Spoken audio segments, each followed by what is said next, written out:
Hello बच्चों, चलिए प्रश्न को देखते हैं। प्रश्न है हमारे पास, समीकरणों को गुणनखंड विधि से हल कीजिए। जहां हमें समीकरण दे रखी है x का वर्ग प्लस 5 बराबर 0 के। चलिए सर्वप्रथम हम प्रश्न के लिए मुख्य अवधारणा लिखते हैं। मुख्य अवधारणा में हम एक सूत्र का अध्ययन करेंगे जो कि हमारे पास है a का वर्ग माइनस b का वर्ग का मान बराबर होता है a माइनस बी और a प्लस बी। तो निम्न सूत्र की सहायता से गुणनखंड विधि द्वारा हम प्रश्न का हल करेंगे, क्योंकि हमारे पास a का वर्ग माइनस b का वर्ग का गुणनखंड बराबर होता है a माइनस बी और a प्लस बी। अतः प्रश्नानुसार प्रश्न में हमें समीकरण दे रखी है x का वर्ग प्लस 5 बराबर 0, जिसे हम कुछ इस प्रकार भी लिख सकते हैं, x का वर्ग माइनस माइनस 5 बराबर 0। इस प्रकार हम इसलिए लिख रहे हैं ताकि हम a का वर्ग माइनस b के वर्ग के सूत्र के रूप में हमारे दिए गए प्रश्न की समीकरण को बदल सके।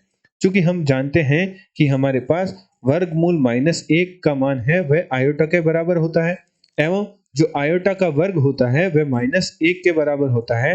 तो जो हमारा माइनस 5 है उसे हम लिख सकते हैं, माइनस 5 को हम लिख सकते हैं 5 आयोटा का वर्ग, जिसे हम इस प्रकार भी लिख सकते हैं वर्गमूल 5 आयोटा। अतः माइनस 5 की जगह हम लिख सकते हैं वर्गमूल 5 आयोटा। तो मान रख देते हैं हम वर्गमूल, जो हमारा माइनस 5 है उसकी जगह हम वर्गमूल 5 आयोटा किस लिए लिख रहे हैं, ताकि हमारा a का वर्ग माइनस b के वर्ग का सूत्र लग जाए, गुणनखंड का सूत्र लग जाए। तो हम माइनस 5 की जगह लिख देते हैं वर्गमूल 5 आयोटा का वर्ग। तो माइनस वर्गमूल 5 आयोटा का जब वर्ग करेंगे तो हमारे पास माइनस 5 प्राप्त होगा बराबर 0 के। अब हम यहाँ a का वर्ग माइनस b का वर्ग का सूत्र लगा सकते हैं, जो कि हमने मुख्य अवधारणा में अध्ययन किया था।